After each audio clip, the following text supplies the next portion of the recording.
Good evening, everybody, and welcome to the ANZCAR Cup, brought to you by 24/7 Sim Services. It is the final race of the regular season, round 25 of 36. We are in the final round before the chase itself, and we could not be at a finer race venue than Daytona International Speedway, of course, Daytona Beach. I am, of course, Carl Wilkinson with you, and join me up here in the booth, doing all the camera work and occasionally jumping in is Mr. Matty Hunter. Matt, how you going, mate? Not too bad, not too bad. Attempting to do the camera work and attempting to jump in sometimes. Um, but no, yep, going good. Looking forward to this one. See if we can have let's see how it is after last night's race, which the Thunder Series, which went 60 laps caution free. So highly unusual for a super speedway, but let's see what happens with the next gen cup car. Yeah, look, if we can go another 80 laps without a caution here tonight, that will be very impressive. And I think with this car at the moment, that's going to be a struggle. A lot of drivers complaining about tyres just not getting up to temperature, and that's just going to get worse as the sun sets. So, could be an interesting one for drivers out there in this next gen car. Of course, we are coming into the chase, and we have got a few people contending for that spot. Currently, it is Daniel Hedershine and Ruben Phelps in those final two spots. But Luke Traher, Paul Jackson, Gary Wellman, and Matty Ray are all going to be knocking on the door, trying to get into that elusive 10th position and lock themselves in to the chase. Of course, only 10 cars get through to the chase itself unless we get a tie break, which has happened 2 years in a row. So hopefully we can get 10 this year rather than the 11. But those drivers will be looking forward to a good result tonight. If they can get a really good finish, they could be in for it. So they're going to be wanting to get a victory tonight to lock themselves in. Of course, the regular season contenders trying to finish in the best position they can, of course, before they go into the chase. That is all important. But the cars are going to be lining up on the grid shortly. We're going to get our starting order underway and ready for this round 25 of the ANZCAR Cup, of course, the final race before the chase. So let's look through those starting positions. And it is Jason Martin taking out pole position tonight. A great job from Jason. Of course, Super Speedway is always a hard one to take the pole on. It is, of course, single lap, well, 2 laps out there on your own to get the pole position. And Jason Martin's managed to do it with Neil Pearson on his outside in the DPR entry. Second row, we've got Dyson and Dortnack. Dortnack getting a really good run there. One of those drivers to watch out on the Super Speedways. Third row is Hedershide and Urquio. Fourth row, we have Pritchard and Micklemore. Watch out for Pritchard coming into the Cup. I think this might be his first race. Fifth row is Neil and Foster. Sixth row, we have Maddie Ray, Mr. Sheen, and Hobson, Mr. Lead, well, fighting for that lead of the current season. Jackson and Patton on the seventh row. Eighth row, we have Campbell and Russell. Campbell getting a good qualifying result there. Ninth row is Phelps and Jaeger. As we roll over to the 10th row, it is Mr. Matt Patton and Norman Clark storming Norman in the Natari entry. Next up, we have Aidan Schultz with Brad Allison on the 11th row. 12th row is Stevie Dubb and Greg Spencer. On the 13th row, unlucky for some, but hopefully these boys will get some luck tonight, is Nankervis and Skurlock, Mr. Michael Skurlock. 14th row is Wellman and Douglas. 15th row, we have Traher and Witcher. And on the final row of the grid, starting in 31st and 32nd positions, is Koch and Tompkins. 32 car field tonight, so we've got a bit of a bigger field. We've not got the 30 lockout, so it's going to be an interesting one as they come around to get the tyres up to some temperature. But as I said in the beginning there, tyre temperature's just not coming up for some of these drivers. It's going to be a struggle out there for sure. So expect to see a few people struggling on the opening lap. Going to be one of those races where you've got to be very careful in the opening stages, not to go too quick, not to lose it on the entry of turns 1 and 2. So it is going to be Jason Martin leading us away for the Mitch Motorsport entry.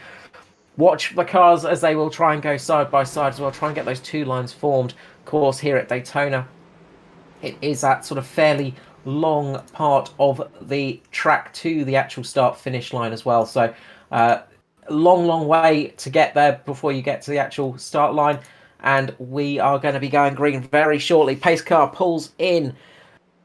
And we are going green here for the round 25 of the 24/7 Sim Services ANZCAR Cup. And away we go. Martin gets away nicely Yeah, up the front. he got a great start out of that Geico restart zone. Of course, the new restart zone's in force tonight, but yeah, good jump so far and um, clearing the outside line. Yeah, they're forming up two abreast at the moment. The cars are starting to get a little bit squiggly. Just a little bit further back. It looks like Ruben Phelps might be dropping down a little bit. He's dropped below the yellow line.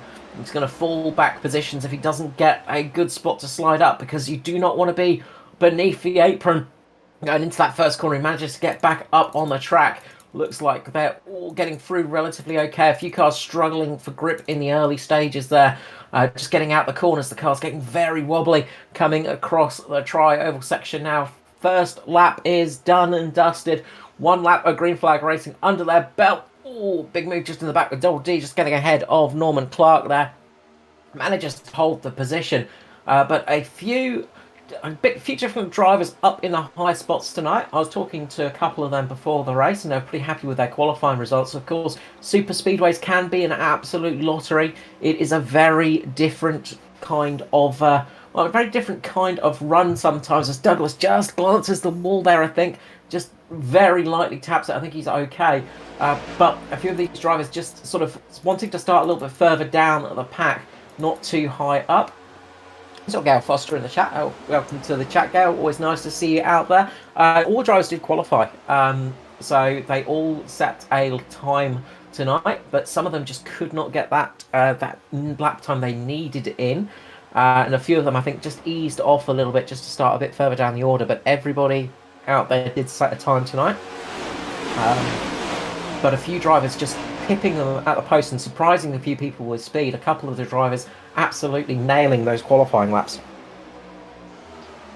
Yeah, I've done that tactic in the past as well, where I've wanted to start down the back for a super speedway race, and I have put in a lap, but I've deliberately sort of rolled around half throttle, sort of half speed, so that the lap time's about 10-15 seconds slower than the lead lap cars, or the cars at the front. It's one of those things sometimes you sort of surprise yourself, because often in practice you've got all the cars out there, of course, and when you get out there on your own in the qualifying session, there's no one out there to give you a bit of help, to give you a little bit of that draft action. And sometimes you sort of don't realise how fast or how slow you're going to be, and sometimes you can surprise yourself. I know it's happened to me in the past where I've ended up qualifying right up towards the front of the field in a super speedway, which is a place I don't want to be. And you sort of sit there going, "Oh, drat!" But it is always it's sometimes it can work out for you. Well, I think that's what Ruben did there. Ruben Phelps did. I think he's realised he was in the middle, and you can't either want to be at the front or at the back early on, and so that's why I think he's decided to just pull out a line and drop down to the back. Yeah, he's fallen back a little bit just to get into a bit of more of a comfortable position. Of course, the other thing as well is when you're sitting down the back of the queue, you're going to be using a little bit less fuel at the moment. Jason Martin's going to be chewing up that fuel at a vast rate of knots, eating into the fuel tank quite quickly. Same with Neil Pearson up on the high line. Of course, he's got a little bit of advantage of the side draft, but you do use up a bit more fuel when you're leading the pack, of course, and that does hurt a little bit. That can sometimes cost you an extra lap or two out on track, which can sometimes be the difference of pitting under green and pitting under caution. So there is some reasons. Mirko Dortnak gets a big slap on there on the outside line. He manages to save it, but that was a big moment for Mirko. Just lost the front end going into turn 3. It almost looked like the car just lost all aero. He managed to hold it nicely, did not collect the wall, but he's going to drop down to the back of this queue. He's right on the outside line as they go 3 wide here at Daytona, as they come across into turn 1. And that is very, very tricky to do. And you can see those cars really struggling for grip at the moment. They're just really wobbly.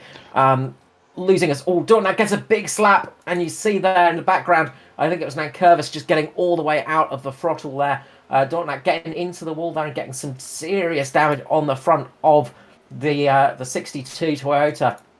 And that's going to hurt him. Of course, there is a new damage model at play now. And we've seen a little bit of in action in the practice session, and it has made a bit of difference to how the cars react when they do get a little scrape on the wall. And I think Mirko's going to be coming straight into pit lane after that one. I think he's got some serious damage. Yeah, I think that kind of damage will affect the aero quite a bit, and he's also dropped the draft as well. So having the aero damage car and dropping the draft, he'll be falling back quite quickly. So I imagine he might come in and get that damage parked, repaired, or park the car. Yeah, well, I don't know if I've got some suspension damage there as well, because it was quite a hefty hit to the right front. And I have seen with these cars, the new sort of model, it does really affect the suspension. And, a big hit like that, you're going well over, you're almost going at, 300 kilometers per hour when you make contact with that wall. And there's a lot of kinetic energy in that, and that really does like to damage the old suspension. A big shame for Mirko, who had a great qualifying, but that does not sometimes work in the race. And a shame to see him out so early. But Jason Martin is in the lead at the moment. Neil Pearson is leading the high line at the moment, with Foster just behind him. There's Dyson behind Martin on the low line, as the cars try and shuffle and try and position themselves to get their teammates in position as well. Because one of the big things on the old super speedway is getting your teammates in play. You want to try and shuffle your cars around so you can work with people. That is always a big part of this super speedway racing. It's a very different sort of style of racing. The restrictor plate racing, you need to work together with people to get it absolutely spot on, and that can be tricky sometimes. As Jason Martin gets a big wiggle, and that's let Neil Pearson get into the lead of this race now. Martin almost looked like the rear end just lost aero on him for a couple of seconds. Just struggled to get that car turning in, struggled to get any grip on the front spoiler. It almost looked like the rear just lifted off for him there. He's managed to get it sorted though. If you want anybody having an issue like that, I think Jason Martin is your man, and he's very, very good at catching a situation like that, and he caught that one nicely. Meanwhile, Foster's hurrying along Pearson, and they make the move down to the low line. Foster and Pearson drop down in front of Martin and get in 1-2, and that's left Raymond Jaeger a little bit out on his own now on that high line. He's going to drop back a little bit uh, in the Pinnacle Esports racing entry, just as the front of that pack goes. Sorry, it was Nigel Patton. Sorry, in that entry.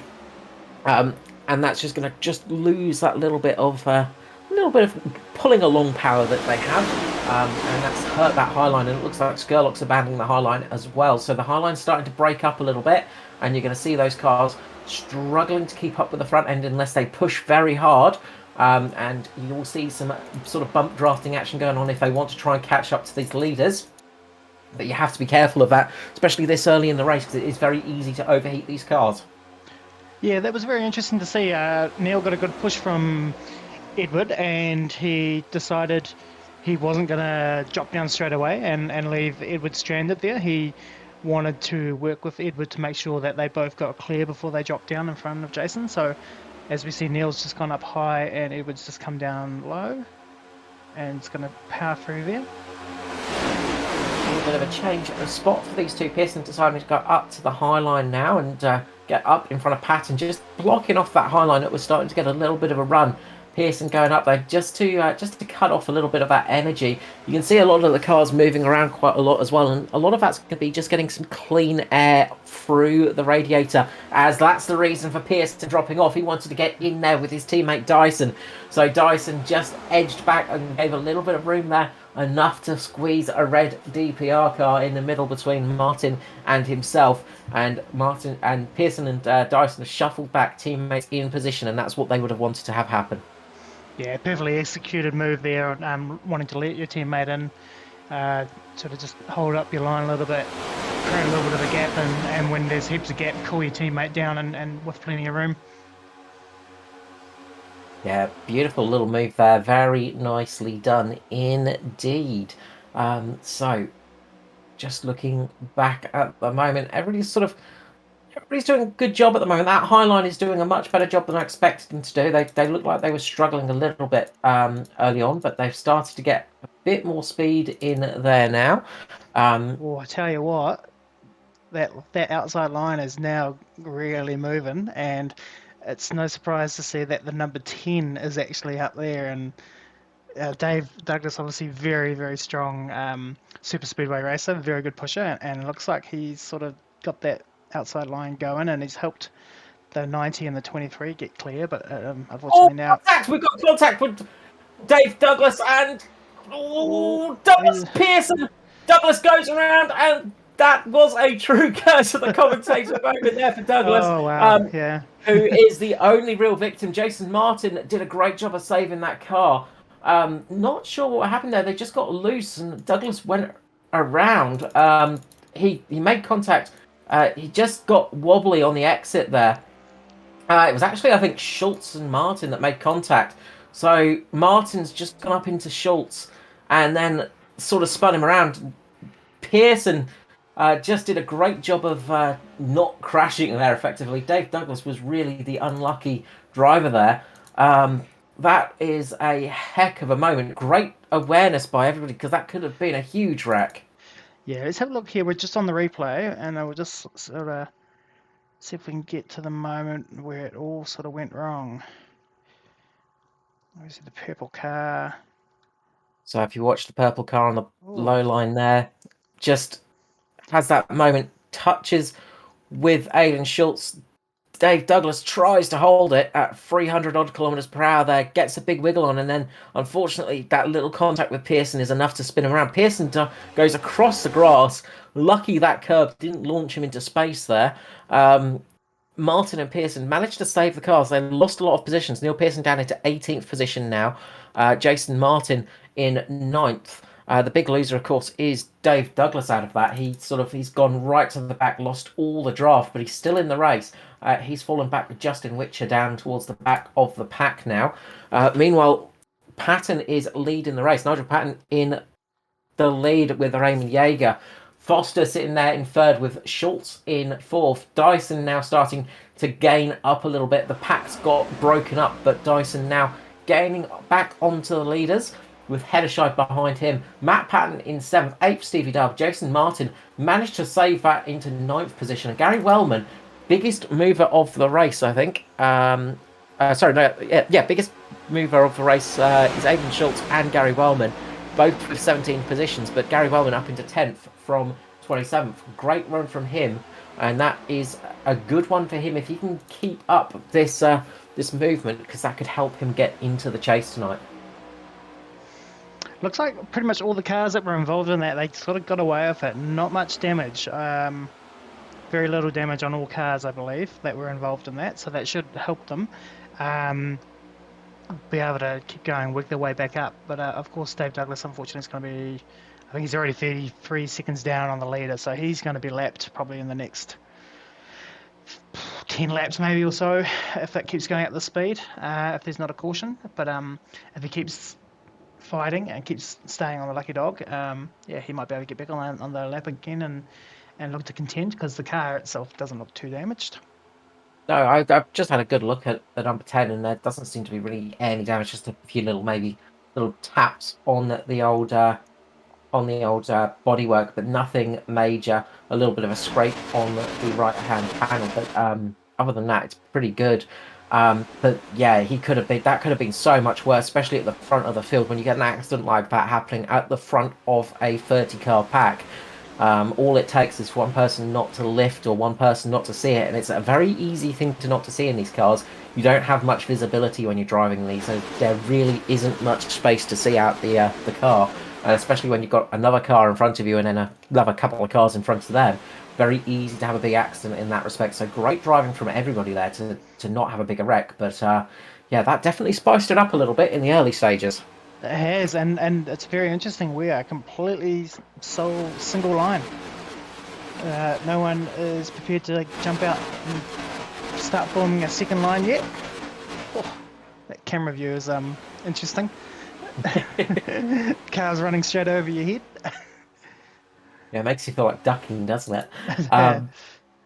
Yeah, second line not forming up. I think because it is such a condensed pack at the moment, they've all decided to go single file, and nobody's really got the the urge to try and get that second line forming. They're a bit too broken up as well. There's not really they sort of need to readjust themselves and get nice and close to each other before that second line starts to form. So it will be interesting to see who decides to make a leap for it. I'd probably say I'd say maybe somebody like Martin or Wellman might look at trying to form a second line if they can. But it's just who they can get to go with them, and that's the risk you play in a line like this. You've got to have people go with you because if you get left out there on your own, you are going to hemorrhage positions. Yeah, with 27 cars long is this front line. So 27 cars all covered by about 4.2 seconds, all nose to tail, or not all nose to tail, but all single file. Pretty much, yeah. As we see a I mean, big push here from the 23 on the 90. as I can see in the back, we've got a second line looking to try a form, and it is actually Pearson. So Neil Pearson was trying to get a second line forming, and nobody other than Tom Pritchard took the bait. And that's left Tom Pritchard really hung out to dry at the moment. He's got nowhere to slide in. He's trying to get back into the groove, and I don't think anybody's going to be overly polite here. Nope, Spencer Ah, just moves in there with Micklemore, so they just let him get back in the line there. But he did lose a couple of positions from that one. So that's, it that's good common sense because they are, if they keep sort of doing that stuff where they're not really organised, they have, in danger of dropping off that draft. I yeah, no, believe it's only about zero point 0.5 of a second if drop off, you'll lose the draft. So yeah, you got to be really careful with it. yeah, it's not much at all. If you start dropping off too much, it is very easy for that draft to just disappear, and then all of a sudden you start hitting that nasty big block of air, and that is it. You are done for, and you're not going to go much faster. And the speed advantage is huge. Just looking at the main guys, the main pack is going at about 308 kilometers per hour. And then you look back towards the cars that are sort of in sort of just their own little packs. We've got Koch and Allison at the moment. They're running around about 300 kilometers per hour. Douglas and Witcher, they're running around about the same 300 kilometers per hour. So a good 8 to 10 kilometers per hour difference in that pack, and that is a huge amount of speed, and that's a huge amount of time you're losing as well. It's a good second, almost a good half a second to a second you're losing every lap, and that is very painful. It is indeed. And Brad and Tristan here on camera, they're pretty safe at the moment. They're only 16 seconds behind the leaders. But Dave and Justin here, you can see that they are kind of pushing pretty hard together because they need to, because they are 37 seconds behind the leader. So another 10 seconds, pretty much maybe another 10 to 15 laps, they're in danger of going that lap down. So they'll just be trying to delay that as long as possible. And they might be in some luck because in about 10 to 15 laps, they are going to look at needing to come in for fuel. So they might just be able to scrape by with keeping out there a little bit longer, as some of these guys come in for fuel, of course. And they might be able to just stay on that lead lap for a little bit of time. And as we've seen sometimes in racing, once you come in for that stop, it can sometimes be a little bit risky getting back out on the track, and sometimes mistakes happen and the caution flag flies. So that's what they're going to be hoping for. If they Yeah, can stay on the lead lap, that will be very easy. yeah, and the possibility of a caution raises as well with so many cars all hitting pit road at the same time. The possibility of someone spinning out and or having a crash and causing a caution goes up as well. Yeah, there's always the issue of locking a brake, and that's one of the things that's very easy to do in these cars. Of course, they don't like cold brakes at all. And when you come into pit lane, sorry, it's only a very short entry here, and you've got to be really firm on the brakes. You've got to really get them working. So usually the best way to do it is just to cycle the brake a little bit as you're going down that back straight, just to get a little bit of heat into the brakes so they don't lock up on you. If you go in there on cold brakes, they are very, very easy to lock up, and all of a sudden, you'll find the rear end of your car spinning around and chasing over you and passing you, and then you're facing the wrong way. Yeah, we saw Or a even few. worse, get a penalty. Yeah, we saw a few incidents last night with overcooking the entrance onto pit road, leading to a few cars going on the grass, and one car even having to bail out of the pit stop and go around another lap. So it's definitely very easy to do. And losing 2 or 3 seconds in pit lane at the moment is that can drop you off the pack completely. So that could be a really costly mistake for any of these drivers in the well, in the sort of 27 cars in this pack at the moment, if you make a mistake in pit lane, you're really going to start to suffer. Next question is when do you come in, of course? Who is going to be the first to jump? We've got 54 laps remaining, of course, 26 of them down. So, it's going to be, everybody's going to need to make another stop for fuel. 80 laps in this race. So, you've just got to work out when you want to come down into pit lane. And obviously, keeping out as long as you can is usually the best effort. But if you've got 4 or 5 cars coming in with you, then you can make your own little pack. And sometimes you can sort of get into a position where it can work. If everybody starts breaking up and, you sort of have 10 of the lead cars come into pit lane, and they all get broken up on the exit and they don't really form a pack up, they can lose a lot of time. You can gain a lot of time. There's a lot of happening. Speaking of the line getting broken up, that's happening at the moment because Norman Clark has almost lost the draft. I'd say he possibly has lost the draft from my eyes. Yeah, it's But looking like it. Yeah. he's getting it back. He's getting a good Yep. push Get. from Jackson behind him at the moment. Yep. Lachlan Acquio just in front of him with Campbell sitting in front of him in 12th position. Good run for Campbell tonight, actually. While you mentioned, I did notice in practice he was up on Hawaii on the leader charts, so he's having a pretty good run. He's obviously pretty strong on the super speedways with the is it Woody racing? Yep. Yeah, Woody himself having a good run out there, Mr. Brett Campbell. Just so his paint aka job. Woody. Yeah, it's Woody on the side. Ah, Yeah. excellent. Yeah, no, he's having a great run. He's running in 12th at the moment. Yeah, he's having a really nice run up there, and he's got some good pace as well. In practice, he had some really good runs as well. So it's nice to see him up there. We've got a little breakaway of Mitch cars. We've got Micklemore. I say Mitch cars, Mitch Junior cars, I should say, with the SRM. We've got Hobson Russell. Traher, I think's just jumped up there as well, with Josh Micklemore in at the lead. So we've got 4 cars taken to the high line. Will we see Pearson try and jump up there? No, he doesn't have time. He's lost there. But Skurlock does decide to take it. So Michael Skurlock decides to take that just a little bit further back. I think that is Noddy Tompkins deciding to jump onto the tail of that high-end pack. So we've got a second line forming towards the back of the field now.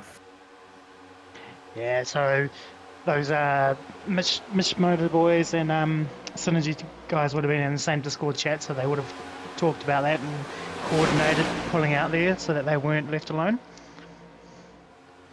Yeah, that is it. They work together quite well, and Traher and Skurlock seen that happening and decided they were going to make the move. Looked like Stevie Dub might have thought about trying to get up there as well, but decided to get back in there. Watch for Jason Martin. He is going to try and jump up to that pack as well, I reckon. I reckon he'll be the one to try and jump up in front of Skirley if he can, but looks like Skirley's just got enough of a run to get the overlap on Martin at the moment. Martin's going to be stuck on that low line, but will we see Josh Micklemore make a little bit of a gap for his teammate? No, they're going to Not at the moment. Power through. I think Jason's going to be stuck on that low line for the time being. That outside line is moving. Of course, Josh Micklemore last night was a very good push. He pushed Jaden Russell to the win. So he's very, very strong super speedway. I reckon this line's going to go straight to the front. Yeah, they've got a good 10 kilometers per hour on the low line at the moment. They are really going for it. They've got a huge speed advantage at the moment of, as I say, about good 10 kph. So that is going to just hammer them along, and that just shows that you can go from the back of the pack to the front of the pack quite quickly in this race if you're pushing at the right time, and that push came at the perfect time for these boys. Look at how quickly that high line is working. Just a little bit further back, Aiden Schultz has decided to try and join it, and that's left Foster a little bit open as Foster's. Oh, Jackson. Was that Jackson? No, sorry, that was Barry Neal. Schultz was sort of Barry Neal wanting to and come up, and Barry Neal was up there and wasn't clear. No wreck out of that though. Big moment. Another one that could have been a huge wreck. Neil was basically heading down towards Dyson there at one stage. He, from his in-car view, it would have looked like Barry Neal would have been heading directly towards Dyson. Great reaction time there from those just to save that car, but that's going to break up that little group again. Schultz just tagging the wall as well, so he'll have a little bit of pain from that one too. But again, another very near miss there. I'm surprised that was not a wreck. Yeah, they did a very good job there. It does look like that right front might be a little bit crinkled, so that might hurt the draft for Schultz there. Um, so he's still in that main pack. He's dropped down to 19th, so he hasn't lost the draft or anything, so that's good. But Yeah. Oh, those, oh, Wellman and Martin make contact. Wellman just manages to hold it again, just coming across the start finish line. Big moment there for Gary Wellman and Jason Martin. So Wellman's just gone down into Jason Martin, made contact. Jason Martin is using up all his 9 lives tonight, I think. it's He is. pretty racy here. It's pretty racy. They've been pretty aggressive. We'll see if we can grab a replay. Let's see what happened there.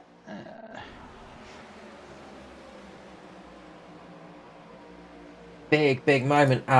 Yeah, it looked like just unseen there from Gary Wellman. He's Oh just yeah. not seen Martin below him, and he's just gone straight into him. Martin just so close to having a huge wreck there. Just managed to save it, but that was a big one, and that's broken the pack up a little bit now. So the pack has really broken up now from Matt Patton onwards. So Matt Patton has managed to get a nice little bit of a gap from himself to Jason, Martin, Schultz, Pearson, Williams, Pierre O'Neill, Pritchard, Wellman, Campbell, Spencer, Clark, Phelps, Nankervis, and Maddie Ray. They've all sort of broken off. They've lost the main pack. They need to start sorting themselves up and getting themselves into a bit of a run so they can catch up to this group. Or they might be thinking about coming into pit lane very shortly. We are on lap 34. So fuel is starting to get tight. Who is going to be coming into pit lane first? That's going to be the big question.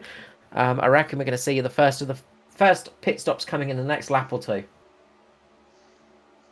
Yeah, I don't know. I unfortunately I had a lot of technical difficulties to sort before the race, so I never got a chance to check in with the drivers and see what the fuel range was on these tanks. But I don't know if they're going to be doing 1 stop for fuel or 2 stops. But obviously, if they're doing one, they'll be trying to push to that 40, 41 lap mark. So Brendan Hobson takes the lead of the race ahead of Josh Micklemore, and Hobson is going to come in there and get a nice little bonus point for the lead. Going off information I got from the chat from the room, apparently it was about 34, 35 laps of fuel, but Okay. they weren't too sure, so I'm guessing that it's a bit longer than that from the fact that we're still going, and I've not seen anyone dance down pit lane yet. No, and we've just seen Hobson tail over the lead.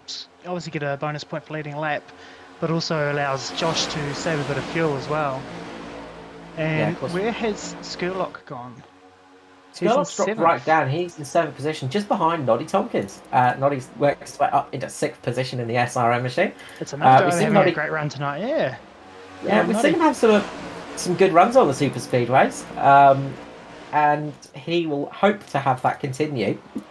A little bit further back, that group's managed to catch back up to the rest of the pack.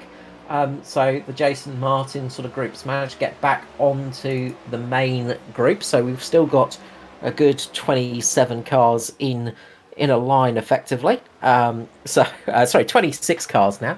26 cars in a line. Maddie Ray dropped right off as well. So Maddie Ray's dropped right down behind Koch and Allison. So Maddie Ray obviously had to take some avoiding action in that one, and he's dropped right back towards the sort of that little group of cars, and that's going to hurt him. We've still got the Douglas and Witcher Express going, and they're still trying to keep it going along, but it's not going to be long until the main group of cars catch them. They are on the same part of the track now, so it is literally just the distance from the start finish line to the exit of pit lane. So just a couple hundred meters. We are getting some cars coming into pit lane now. So I can hear that over the radio. So some cars coming down pit road shortly. I was wanting to watch the from the back of Witch's car as the lead pack came and caught them, but looks like we might have to jump to the pit lane. Yeah, not quite yet. I'll keep an eye out, see when that's happening. They are. So Allison, Raymond, Koch have all come in. So that group has decided to come in. So those 3 cars coming in, and Maddie Ray has had an issue as Brad Allison's looped it. Let's have a look and see what's happening here. Oh, Brad has just Oh, got in the wrong lane there and gone in front of Raymond. And we've got more cars coming in. We've got the leaders coming in. I think it's Micklemore's hit the cone. I was just trying to see who that was actually. oh no, I think Um, Mickelmore's still out there circulating. I've just so jumped back who to the was that live that hit view. the cone? It might have been. Pritchard. We've got Pritchard and Schultz on pit lane. Yeah, it might have been. It was a bluish car. I think so. It might have been Pritchard. Yeah, I think it was Pritchard. Sorry, just clipping the cone, coming in a bit too hard, a bit too fast, and clipped the cone. So it was just the colouring of that car just caught me out. So sorry about that one, folks. A bit hard to see at that distance. We've got Patton, Jaeger, Skurlock, Matt Patton in as well as Spencer as well. So we've got cars cycling through, and we've still got cars out there that are going to make it to a single stop. Um, so we are on lap 40 of 80. So who is going to come into pit lane now is Hobson just catching up to Schultz there. And few cars just getting a little bit out of position. And this is where time can be gained or lost. A huge amount of time can be gained now. And a huge amount of time can be lost as well of those drivers that make mistakes coming into pit lane. So Tompkins coming into pit lane, Martin as well as Pearson. A huge amount of cars coming into pit lane there. That is a huge group of cars coming down pit lane, and I think Gary Wellman on the grass as well. So Wellman has gone on the grass as he's tried to pull it up, didn't slow it down in time, and he'll probably cop a penalty for that one as he's gone around the cone. So not good news for Gary Wellman there. No, he will most likely probably cop a penalty for unsafe entry into pit lane. Let's see if we can grab a quick little replay of it. No, doesn't look like. I think the leaders will be coming into pit lane as well very Yep, shortly now as well. I think we're going to have the lead group coming in. Hobson, yeah, they're all coming there we down go. now. Look at them fan out. Oh, it's Hobson loops it. He manages Oh, to save it in the nick of time there. That could have been a nasty little accident there. Is they are Jocelyn's oh, position is Trahair and Foster make contact with Dyson as well. All yeah. trying to jostle his position there in pit lane.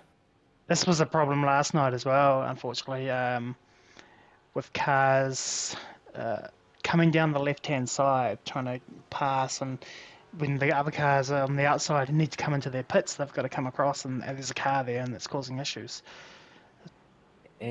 Paul Jackson managed to stay out for an extra lap, and that's going to get him a bonus point. And that is important for Jackson as he is one of those drivers that's in with a chance to get into the chase.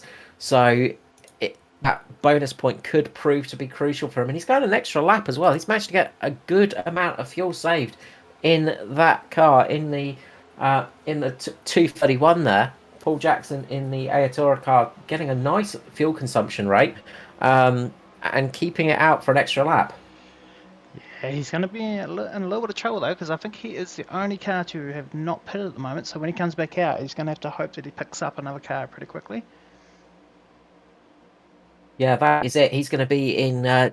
He's got to hope that he can get out there and pick up the group.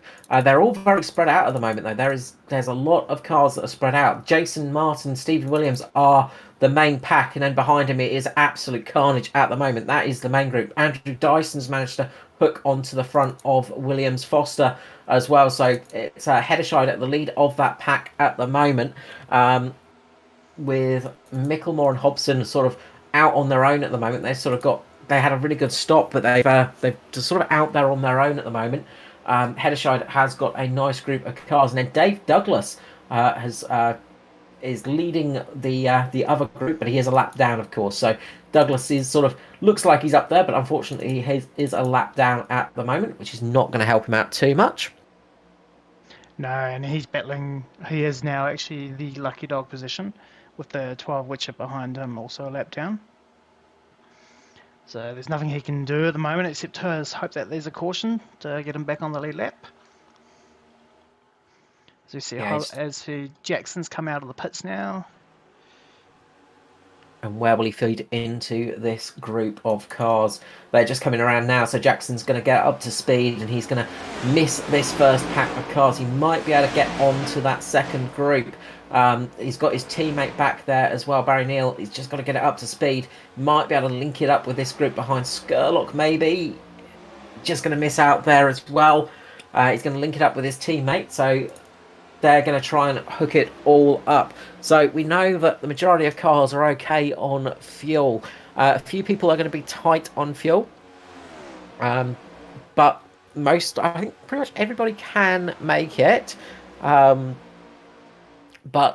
Koch, Raymond, Douglas, Witcher are all going to be a little bit tight on fuel, as well as Schultz. So they might be just a little bit shy if they get left out with nobody to work with, and lead the pack or have to run out on their own. They're going to struggle a little bit for fuel, as we've got some cars fanning out, trying to make some different lines here. As Hobson goes right up high, Foster's going down underneath at the moment with Dyson just behind him. Hobson, Micklemore on the high side, Hedershide drops down in front of Stevie Dub, gets the move done, links back in there. It's Hobson and Micklemore now stuck on that high side on their own, so just the two cars out there. We see Martin try and make a little bit of space for them. Douglas trying to make a move with Witcher at the moment, trying to go down the middle at the moment, three wide. It's Witcher and Douglas just absolutely steaming through there. Douglas might be a lap down, but he wants to get that lap back. He's got nothing to lose. The majority of the guys in the front there don't have nothing to lose either. So, yeah, why not? Let's get your lap back, sit at the front of the pack, and then as the caution comes out, you'll be on the lead lap and you can tag onto the back and away you go. Does not even want to wait for that lucky dog at the moment. He is absolutely gone for it with Witcher as well. So Witcher looks like Jaeger as well in that little group. So Raymond Jaeger and Nigel Patton, of course, actually for the position there. So Patton's in the lead of the race. Witcher there and Douglas, they are fighting to stay on the lead lap, and so they are on the lead lap. So if a caution comes out, they will cycle through there. They don't need to worry about the lucky dog position. But it's it's a race there. That was great stuff. So I think what we saw there is we saw the 8 out of Hobson and the 31 of Micklemore go into fuel saving mode. They purposely went up because they wanted cars to get in front of them so that they could duck in behind and then draft for a number of laps to save on fuel, to make that 40 laps comfortable. So that's why I think we saw them pull up high, and they have dropped down now to 7th and 8th. But yeah, I think they'd be quite happy there, just conserving fuel for maybe the next 20 odd laps, maybe a bit more. Yeah, it's gonna be that fuel saving mode for a couple of drivers, and one driver that doesn't really need to worry too much about that is going to be it's going to be Paul Jackson. He's in with a shout. If he can get onto the back of this group, he could be in a good position to not have to worry about that. Those extra couple of laps, extra couple of litres in the tank will help him out. But he can't afford to be out there on his own for too long, because that will start to hurt that fuel tank a little bit, and that will start to eat up that fuel that he saved and gained in that little bit of extra stint length. So interesting one for the latter stages of this race. We've got 33 laps remaining here for the 24/7 Sim Services ANZCAR Cup, the final race of the standard season, the final race before we go into the chase, of course, here at Daytona Motor Speedway. And we've been treated to some great racing tonight so far. We've had quite a few close shaves. I don't think we could get any closer if we tried. But there has been some really good racing out there. Just looking as well, Neil Pearson is out of the race. We've lost Neil Pearson, unfortunately, and I'm not sure what happened to him. Possibly the pedal issues reoccurring for him, but he has dropped out the race, sadly.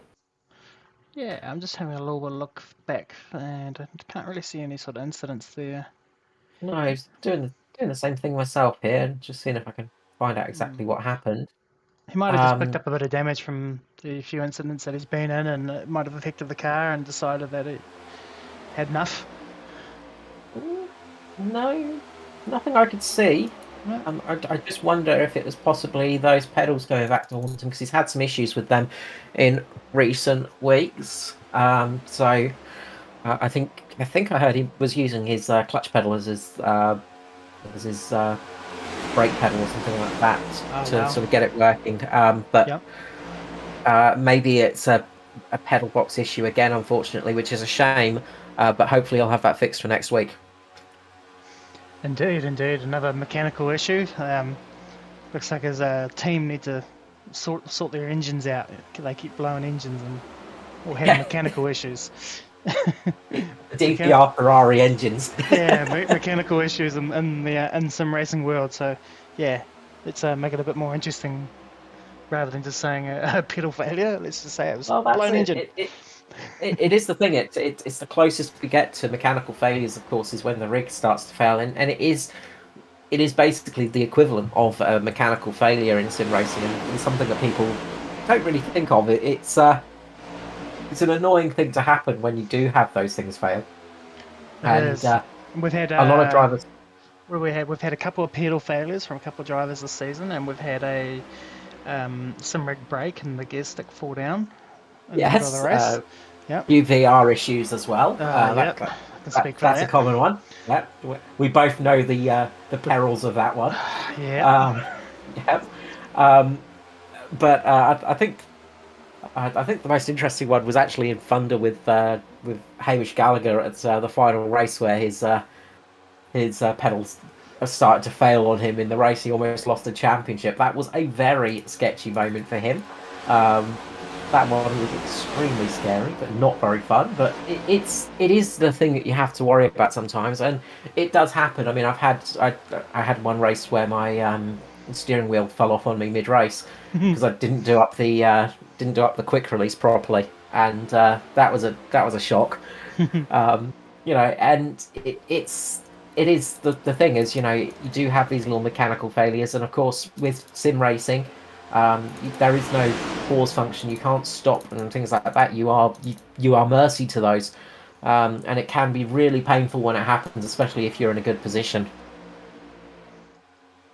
Yeah, nothing worse than having a good race and having a bit of a mechanical issue. No, absolutely, and we've seen a fair few drivers struggle with some of them, unfortunately. But look, it is the nature of racing. I guess that is one of the things is you do have things go wrong sometimes, and it's how you cope with it when it all goes wrong. That is the main thing. Unfortunately, though, with a sim racing wheel, when it falls off, you can't just grab a wrench and just slap it onto the steering arm and just use that to steer the car. You just kind of screwed. A little bit further back, Skurlock's just dropped off the pace a little bit. He's fallen down to 14th position. He's just the last of the cars in the main pack. Barry Neal now is trying to come along. He is being the puller really for Paul Jackson, keeping Paul Jackson's fuel reserve a little bit healthier. You've got that group of Neil, Jackson, Spencer, Clark, Patton, and Campbell. Brett Campbell's fallen to the back of this group at the moment, but super speedways, anything can change. We've still got 26 laps here at Daytona, and anything can happen. And sometimes sitting a little bit further away from the main pack can be a good thing because you've got a little bit more reaction time you can have. Yeah, you can look around the corners, see those wrecks happening, and get out of that throttle and on those brakes sooner and avoid the wrecks. This group is slowly catching. I think when they sort of formed up, they were about 4 seconds behind, and now we've seen them about 3.1, and the gap is closing. So they are catching up to the 14th place car of Michael Skurlock, and Yeah, that will put them on the end of that big long line again. that's it. And as I said, it could be a really good position for Jackson to be in. He has managed to get a couple of extra laps of fuel into the car, and that could be a bonus for him if he can get a good run, a good draft partner to get up on that high line, maybe shuffle himself forwards. He won't have to just ease off as much as some of the others to make it to the end. He can just afford to use that bit of fuel, and he's pretty much caught up to the back now. He is in the draft of Skurlock, and he's going to close that gap up very shortly. Those two orange Aotora cars will absolutely close the gap, and they do. Neil just They're done, yeah. having to go up a little bit high there, and they're thinking about trying to get that second line going now. But they need people to go with them. Yep, this will be exciting to see. Someone like Jackson in a situation where, if he could win and maybe get into the chase, being on the fringe of it. But yeah, you could see there they really caught up really quickly once it got down under 3 seconds. And they are still working together pretty well, and they are moving up the outside. they're working together hard and they are pushing it along nicely. And the one thing you've got to be careful of course, when you're pushing like that is engine temperature. And that is something we've not seen so far tonight, but it could easily happen. Is it's very easy to blow a motor. Who is going to jump up on this high line? Because these two Someone's cars got are to, because absolutely pushing along. they're flying. Someone's got to jump up, surely. Mind you, Barry is probably not worried about fuel, so he's probably going to sacrifice his race for Jackson. Matty Ray did something very similar for Roadcourse Design Team a few years back. He just Yeah, and ran they've out. already. Yep, sorry. Sorry, I was just going to say they've already got up into the first couple of places. They are almost in the lead of this race, but they've got to get down into that low line, try and get ahead of somebody like Jaeger's. All around goes Patton and Jason Martin. We've got a crash in the background. Does Martin manage to save it? He does. We don't get a caution out of it. But that was a big moment there for, I think it was Patton and Martin. I'll just jump back and see if we can have a look and see what's going on there.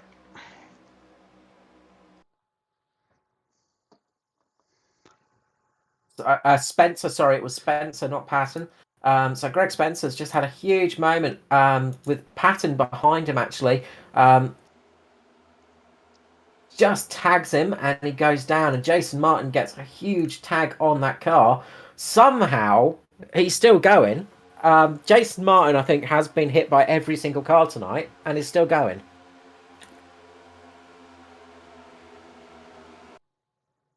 Just can't seem to find what the incident is. Let's set it all It's off. just on the exit of turn 4 it was.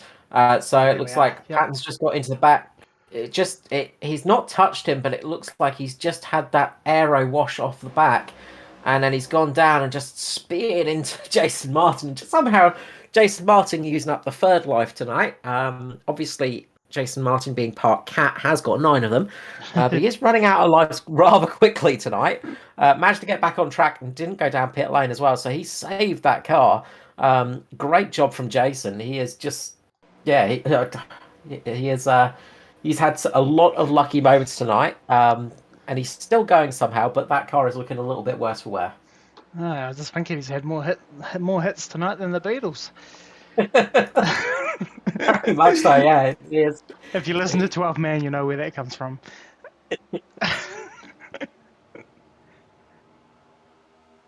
Oh gosh, it's international hit Jason Martin night tonight. Who is going to be the Martin champion? Who's got multiple hits on Martin tonight? That's the question. But up the front, we still got those 2 cars of Neil and Jackson trying to push forwards. They haven't managed to get a spot in the low line, which they desperately want. They're just currently sitting beside Dyson and Foster. Yeah, they've kind of stalled out a bit there, haven't they? They're struggling to push along, and they just need somebody to help them out a little bit, possibly. Again, they're trying for it. They've got a little bit more edgy there, and looks like Jaeger just has a little bit of a moment. There's a little bit of a gap forming between himself and Nigel Patton just in front, but there's not enough of a gap to squeeze a Camry in at the moment. Although Foster might be looking to make There we it. go. Foster does, Yep. and it just slides in. Both Jackson and Neil get into position, slide themselves in to 3rd and 4th in this race, which is not the positions it looks like on track, as we have got Witcher and Douglas leading at the moment, but they are almost a lap down. They are on the lead lap, but they are trying desperately to stay there, just currently ahead of Nigel Patton and Raymond Jaeger. So our race leaders are Patton, with Jaeger in 2nd.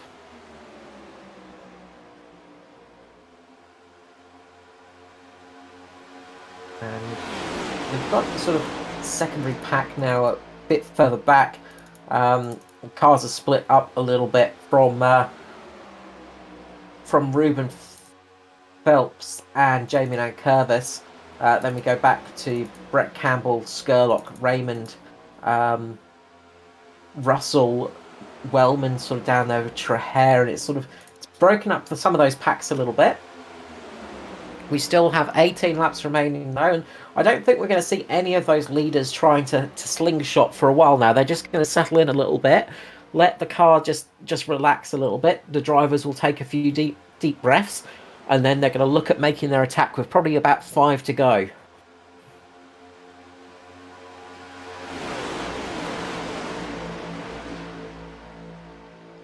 And that's going to be the big question tonight: is when do you make that final push, that final attack on the position? Because sometimes it is not the best place to be in the lead of a race on a super speedway. Sometimes the place you want to be is second or third. You want to get that nice slingshot across the line. We've seen in the past that, being in the lead is not always the best position, because if you get a run from behind you, they can absolutely fly past. Although we've also seen in the past people make big mistakes and have big moments across the start finish line and lose a race as well. If we remember back long ago to the opening rounds of the season, it was Joshua Carroll, Walden, JCW, and Andrew Dyson battling away for the lead. And JCW crossed the line in first, but got a penalty for an incident, and Andrew Dyson ended up taking the victory there with about 10% of his car remaining. I think he still had a steering wheel and an engine and at least 2 wheels left on that car, but that was about most of the vehicle that was left by the end of that race. It was checkers or wreckers. Dyson's word himself, he was surprised he got that win because he did not expect that car to cross the line. It looked more at home on the back of a tow truck, in all honesty. Just a bit further back, we have got Jason Martin leading a push at the moment. Jason Martin, the man of 1,000 hits, has got back on there. He's got Norman Clark, Skurlock, and Brett Campbell, Mr. Woody himself, just pushing him along now and trying to catch up to the back of the pack. And they're doing that at a nice rate of knots. So they're going to slide up to the back of this group, join themselves onto the train and start making their attacks. Meanwhile, Jaeger and Patton are just starting to... They're getting a little bit of a gap here and there at the front, just ahead of Jackson and Neil, and then just having to ease off a little bit as they get pulled along by Douglas and Witcher. Now, the bad news for Douglas and Witcher is those two did come in at a good lap or two before most of the other drivers. They came in around at lap 38, I believe. So they are going to be struggling for fuel, especially being leading this pack. So I'd expect to see them have to come into pit lane with at least 5 or 6 laps to go in this race. So they are going to be really hoping that a caution comes out and they're not involved in it. Yeah, that's my worry. Let's have a look and see. Yeah, they've done 28 laps since their last pit stop, so they've got 15 to go. So they're looking at, 43 laps or so. And Dave's been out the front of the pack as well, using more fuel. So I don't think Dave can make it on fuel. So yeah, I think we'll see at some point soon Dave and Justin, possibly maybe 5 laps to go, we'll have to probably duck down and grab some fuel. Yeah, it's going to be a problem for them if that caution flag does not wave tonight. And it's unusual that we get a full green here at Daytona, but it's not unheard of, and hopefully we'll get to see it tonight because it always makes for a fascinating race.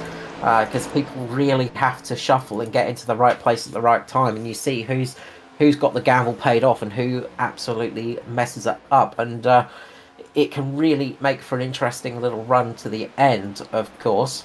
But it does mean that those drivers on the lucky dog or just sitting at the front of the pack like Patton and Witcher and Douglas at the moment, they don't get that lap back and they sort of lose out a little bit. Gary Wellman is the current lucky dog. He lost that position after his little misadventure in pit lane. I believe he had to serve a drive-through, so he lost another lap stop from and that hold, I think, yeah, because I'm only showing him as... He's got two trips down pit lane. Sorry, 3 trips down pit lane, apparently. Okay. So I don't know. I think I only saw 2 of them, but yeah, his last one was...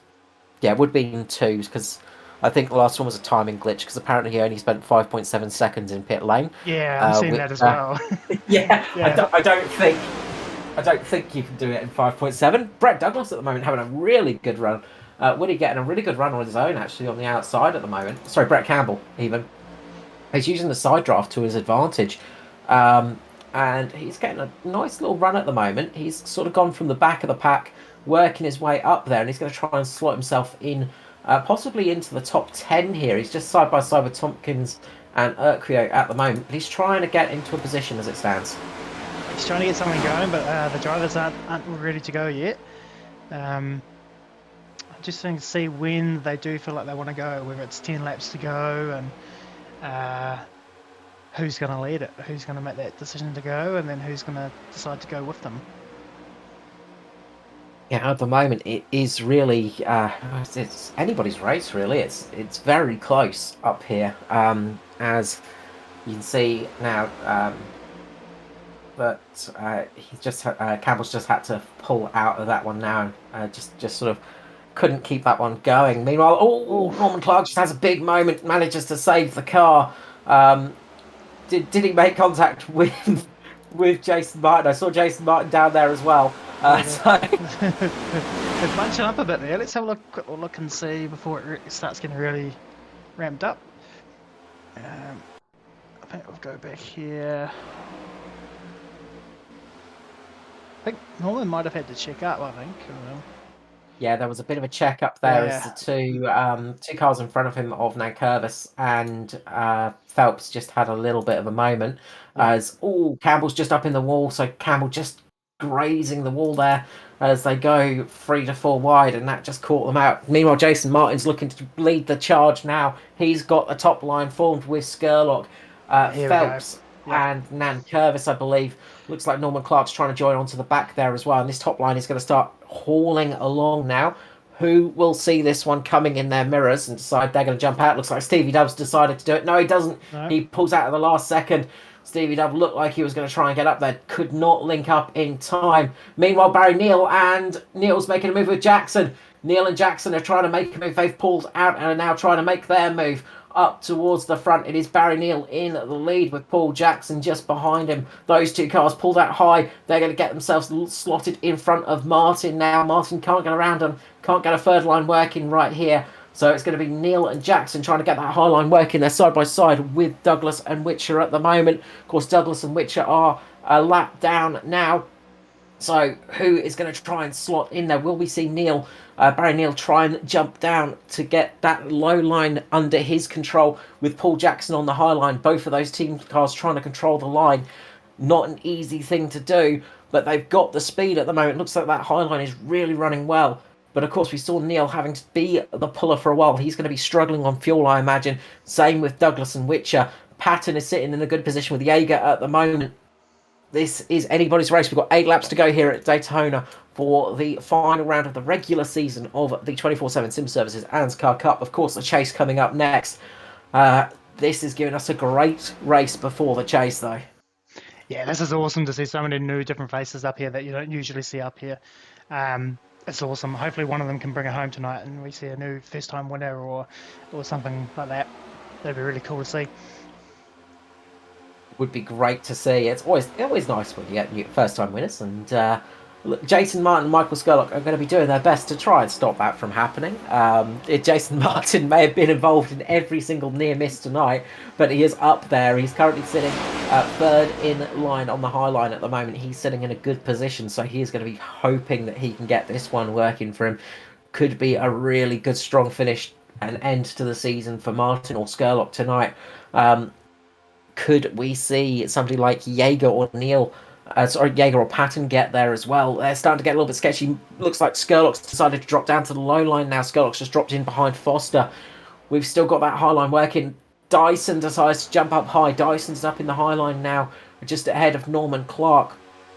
As looks like Witcher is trying his best to sort of hold position there as well. So Witcher's sort of moving around a little bit, trying to stop that group getting there. It's not working out too well for them. I think they're coming up to Brett Campbell as well, who is just no, sorry, they're not coming up to Brett Campbell. It's just another group I heard on the radio. There's pretty much clean track for the leaders now. 6 laps remaining here tonight. We are getting towards the tail end of this round of Daytona. How much further can Douglas and Witcher go in this race on fuel? They must be getting close to fumes right now.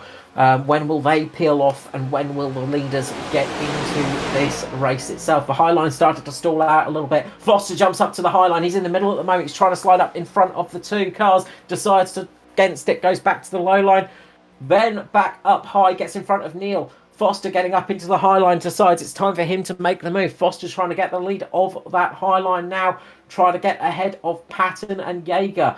Will he manage to get there? Patton's thinking about which line to go for, decides to stay on the low line at the moment behind Witcher and Douglas. This battle is absolutely awesome. It's on for young and old now, that's for sure. A little bit of an issue for the 90 and the 23 there, as they are a little bit trapped in there behind the 10 and the 12. But as we say, we expect the 10 and the 12 to possibly have to pit very, very soon, and that could that'll free those guys up to, if they need to get out of there. And of course, who has been saving that fuel? Because a few of these cars are just going to be a little, possibly that little bit shy. I think they're all pretty safe, but a couple of drivers might be a little bit low on fuel towards the end of this race, especially if they've had to stay out there. Witcher and Douglas in. So this is it. We've now got the lead cars. Foster makes the move, though. He jumps down to that low line straight away. Barry Neal thought he would try and make that chance as well. Doesn't make it. Barry Neal up on the high line at the moment with Jackson behind him. Foster takes the lead of the race ahead of Patton. He's managed to slide in there perfectly. Foster was sitting back there, moved that car. We have got a amazing chess match happening at 300 kilometers per hour here. Yeah, that was a great tactical move. He knew those cars were going to have to pit, and when they did, he knew he would have an open lane to just jump down and control that bottom line. Dyson makes a big move.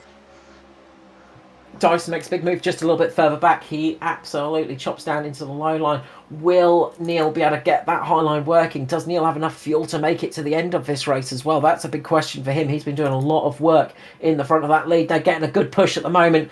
Barry Neal's going to try and chop down in front of Foster. When will he look at doing that? He is thinking about it. He's thinking about it. Can't quite make it work at the moment. It doesn't have the overlap on Foster at the moment. We've got 2.5 laps remaining here tonight. We have got cars all over the place. This race is really going for it now. Quite a few cars having to come into pit lane. I think a few cars just coming out of pit lane at the moment that couldn't make it on fuel, but the main one is at the front of the race. You see Dave Douglas just blending in there. Foster getting a good run in the lead, though, with Patton and Jaeger giving him a nice push at the moment. The high line has stalled out a little bit. The high line is stalling out. There are cars bailing from that high line at the moment, not making it work. Jaeger decides to try and make the high line, doesn't make it work. Dyson looking to try and get there as well, not having it work for him either. Barry Neal has fallen back quite a lot of positions. 1.5 laps, one and a bit laps remaining now. We're getting towards that white flag. Foster in the lead with Patton, Jaeger, Skurlock, Dyson, Martin, Nankervis, Neal, all in there at the moment. The high line has stalled out at the stage. Who is going to try and get that line working? It looks like Patton and Jaeger have got that one working. They time it to perfection. Beautiful run from Patton and Jaeger. Will they be able to slide down in front of Foster? They do. Look at Martin. Martin trying to make the move. Martin gets a good run up there. Look at Barry Neal as well. That high line has come alive. All of a sudden, Foster's dropped back into 6th position as it stands. From leading to dropping back with only a lap remaining. The cars are all over the place now. This is where danger comes into it. We're about to get the white flag come out. Douglas makes a little bit of contact with the wall. Martin jumps down to the low line, takes the lead of the race.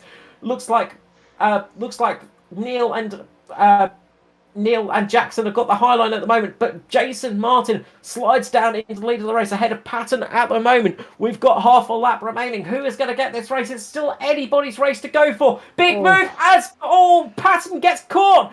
Jaeger makes it through, and Foster, Skurlock there as well. Big impact there. Lots of cars all over the place. We'll have to go back and look at that one in a few moments. But we are getting to the end of the race. It is Martin in the lead. He manages to avoid that final wreck. He's got Jaeger all over his tail at the moment. Will Jaeger be able to make a move in the final corner, or will he get caught up in this one? Looks like it is going to be Jason Martin taking the victory tonight with Jaeger in second.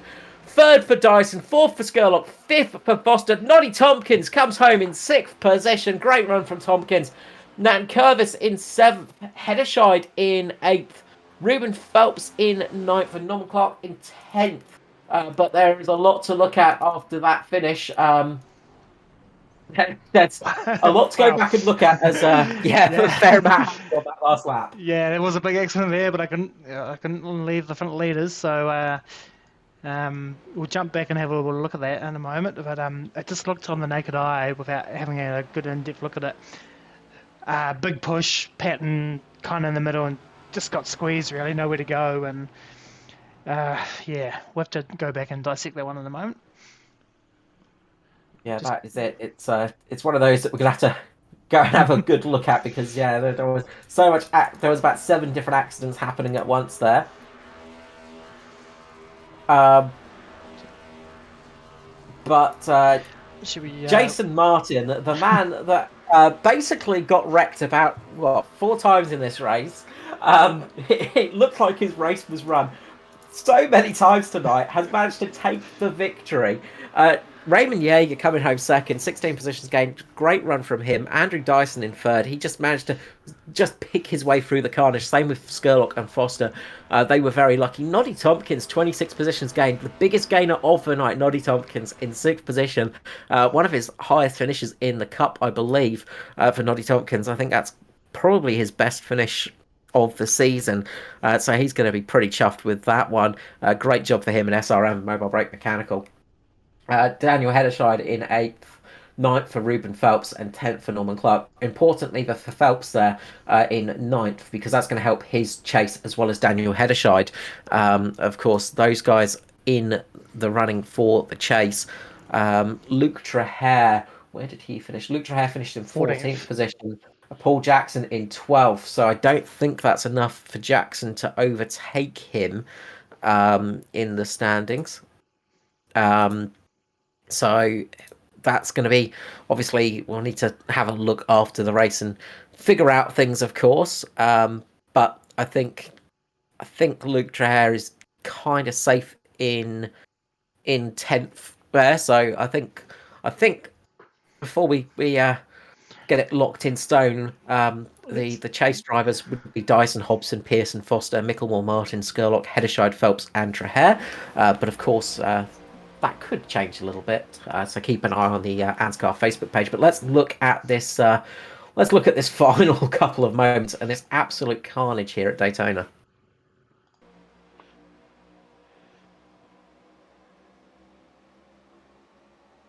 We see a So good push coming here, I reckon, from the 23, and he's given a good push in the 90, and the 90's kind of had nowhere to go and been squeezed out, and that's just set off the big one.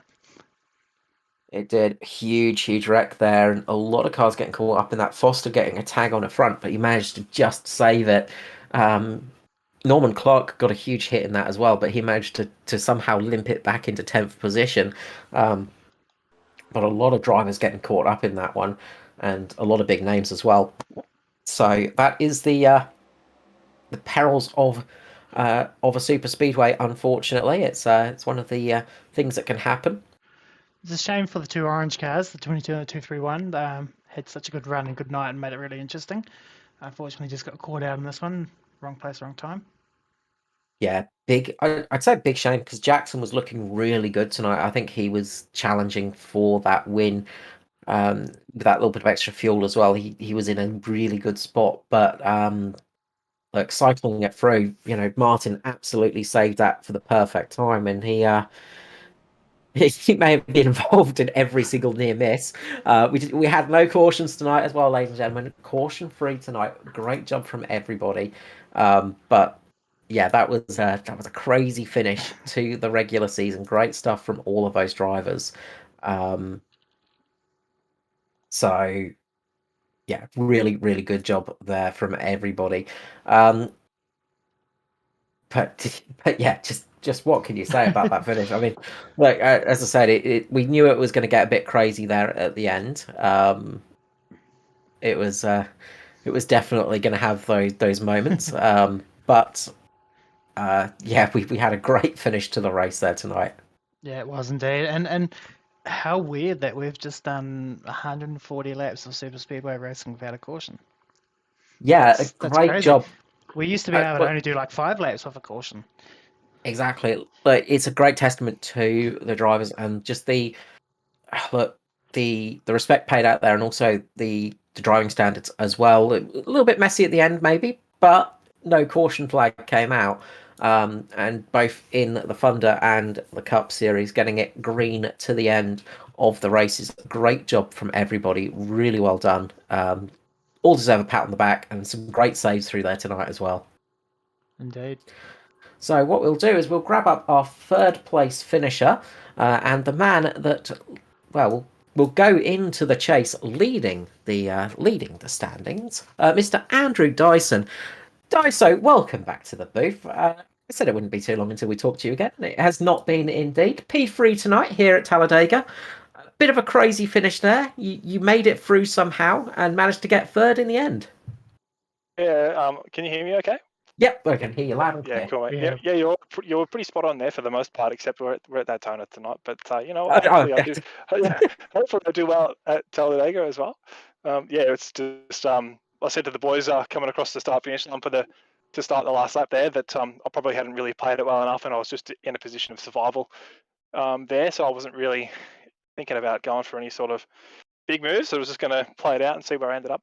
But yeah, we had that little wobble down the backstretch, and a few cars got taken out. So yeah, I mean, it sucks. Yeah, it's a shame we had that big moment. Obviously, picking your way through there at the end, you just managed to avoid it all extremely well. Did you sort of have a feeling that it was going to be a bit of a wreck there at the end, or was it just sheer luck getting through all of that one? Uh Everyone was looking pretty antsy, man. So yeah, it was looking kind of imminent, I guess you could say. But I mean, yeah, these cars are really hard to drive nose to tail at the moment by the feels of it. I know I was getting pretty loose in a few times, and I wasn't even really getting up on someone, and people weren't getting on me. So difficult, but everyone did their best. Look, everybody did their best, and we went green from flag to flag, and there was a bit of a mess at the end, but no yellow flags came out, which is nice. So that is always a good thing. Obviously, going into the chase, you're going to be the driver at the top of the table, so that must be a good feeling for yourself.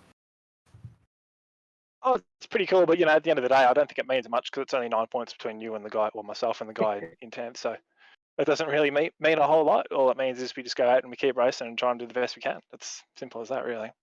Look, absolutely, but regular season over and done with, and you're top of the points for that. So I mean, that's at least one nice thing to happen so far. So you just got to make sure you're there at the next 10 races and just keep at that top spot.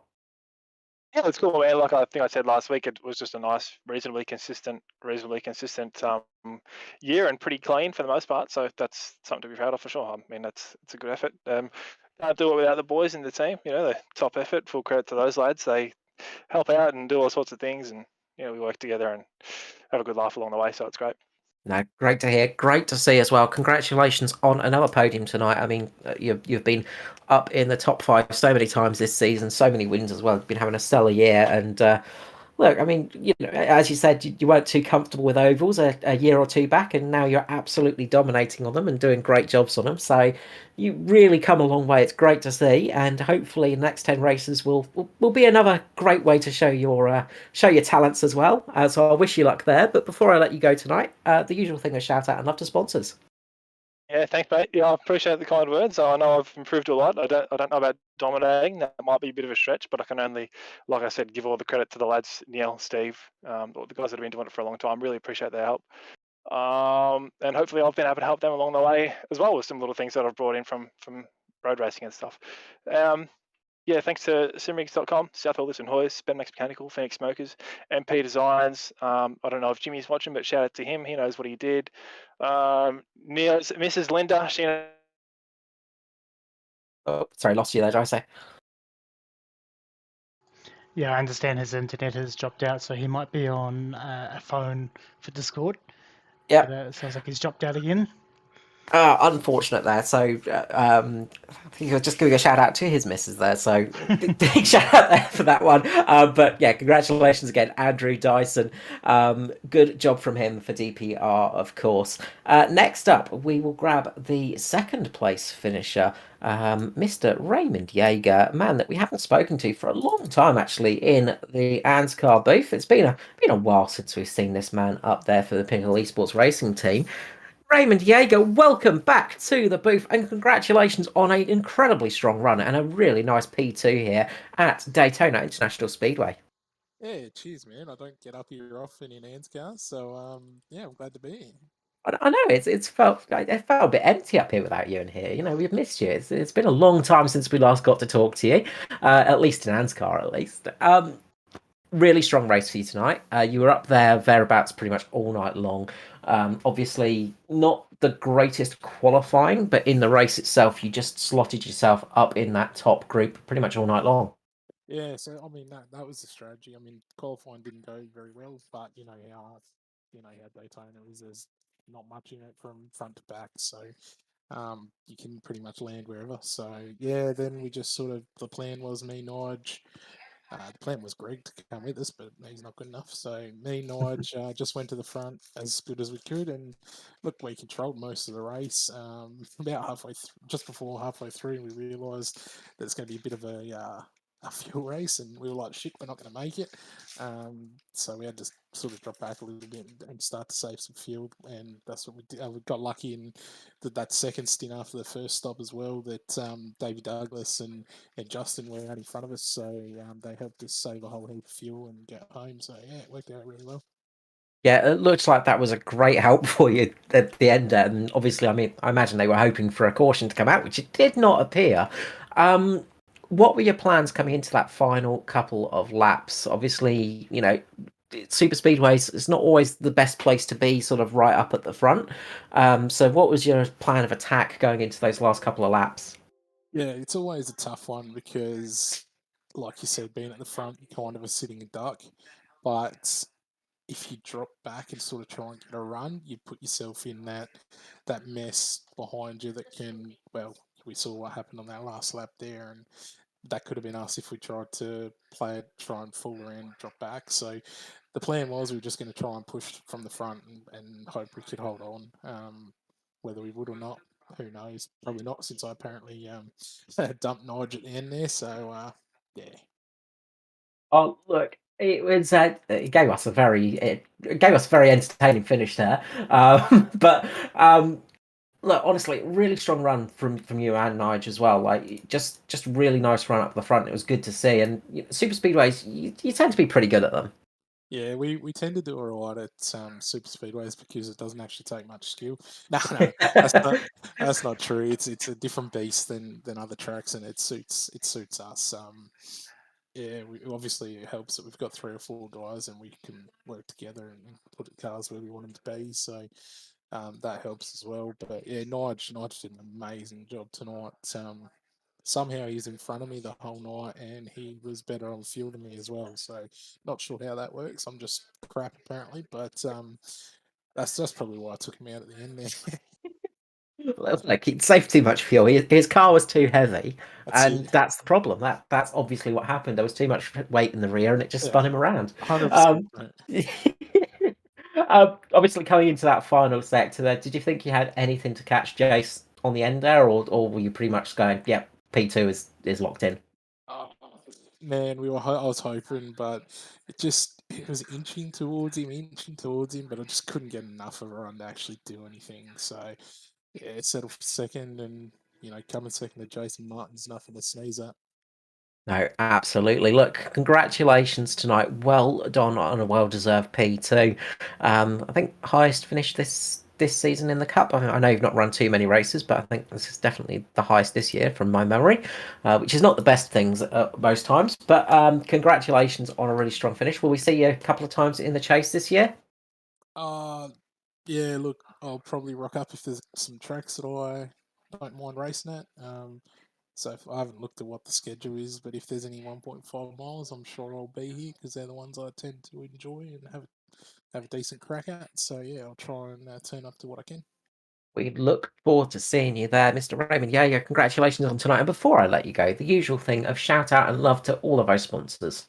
Yeah, absolutely. So for the team, we've got Witcher Electrics and the Sim Racing Edge who provide our setups when we race open races. So appreciate that. Yeah. Oh, so you guys obviously Performance E streaming. You guys bring the action each week. When I don't race, I do tune in and have a look. So thanks to you guys for allowing me to be able to do that. But yeah, that's it. Usually I have more, but we don't have any league sponsors to thank. Yeah, you don't have the huge list tonight. Yeah, that's it. Oh, I suppose I'll shout out the league Australian Supercar E Series we run on Sunday nights if anyone wants to run some V8s and ovals. Yeah, also a good watch as well, I hear. Look, congratulations, Raymond. Always a pleasure to chat to you. Hopefully, we'll get to speak to you again sometime soon. But well done on a strong PT tonight. Here's Carl. Thanks, mate. And finally, for Mitch Motorsport, we will grab up the cat of the night, the man with 9 lives, Mr. Jason Martin. Jason Martin, first of all, how did you survive tonight? Oh, mate, I wouldn't have a clue. I don't know how I survived. I don't know how I ended up getting that win. What the hell just happened? Every time we saw an incident on track, we thought it was going to turn into a yellow. We saw your car involved in it.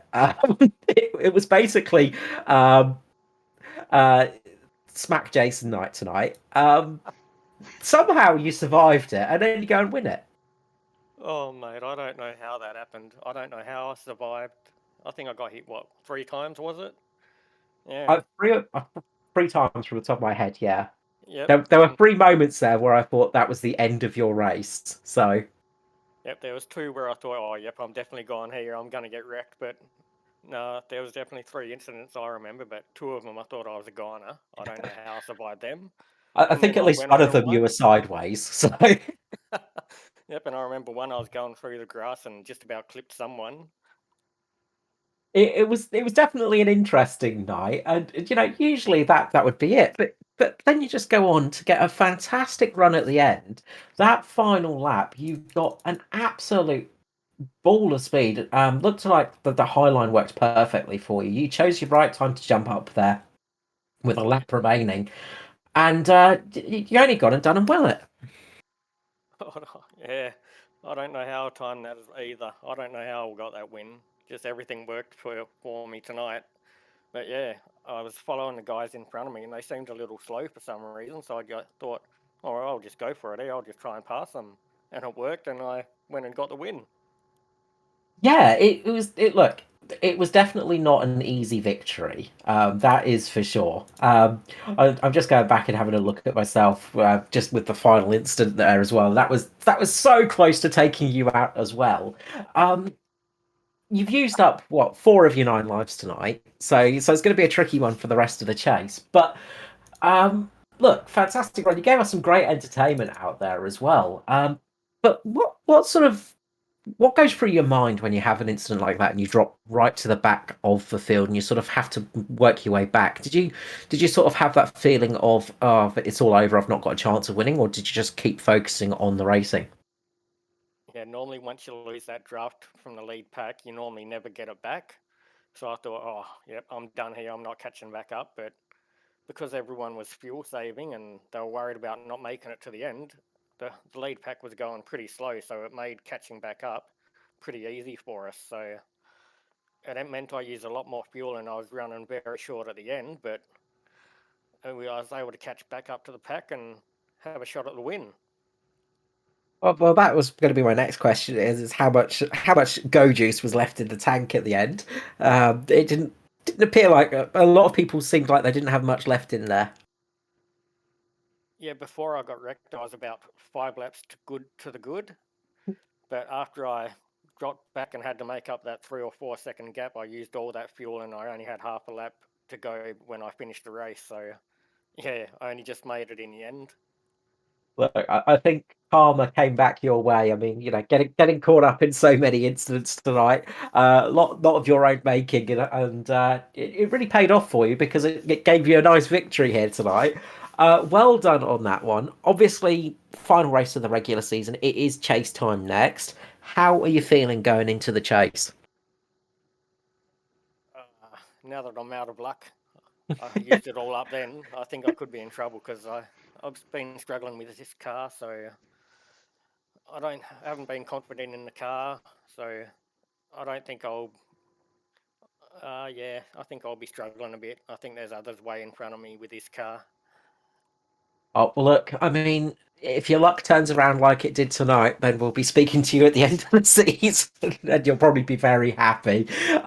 But look, another great run from you, another victory, and a fourth win of the season as well in a car that you're struggling with. I think that says it all about Jason Martin. You're struggling this season, and we've seen it so much, but you still managed to chip away at those wins. Yeah, starting to get a few at the end, and I still can't believe I got that one. I don't win at Daytona very often, so I enjoyed that. Yeah, but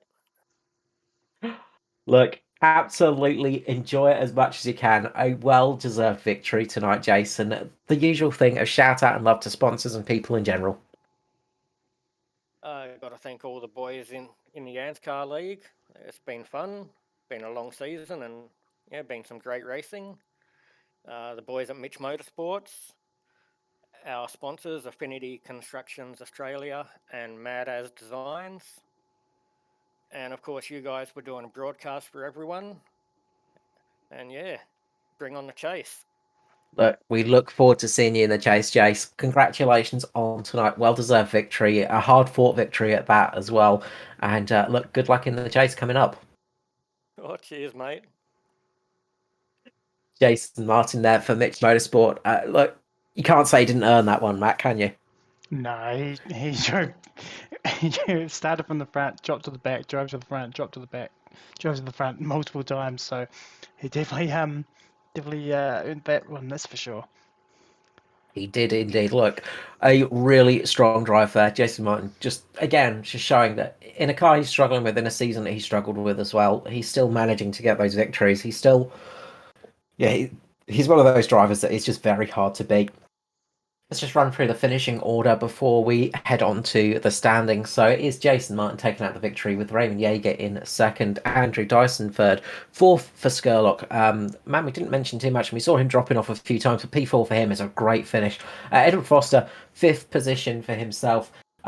Started 10th, finished in 5th, so made up a few positions. He'll be happy with that. Noddy Tompkins, great run from himself, up into 6th position. 7th, we have Jamie Nankervis, a man we didn't really mention tonight, but a really good top 10 finish for Jamie, who has one of his strongest races tonight, with Daniel Hederscheid in 8th, 9th for Ruben Phelps, and Stormin Norman himself, Norman Clark, coming home in 10th position.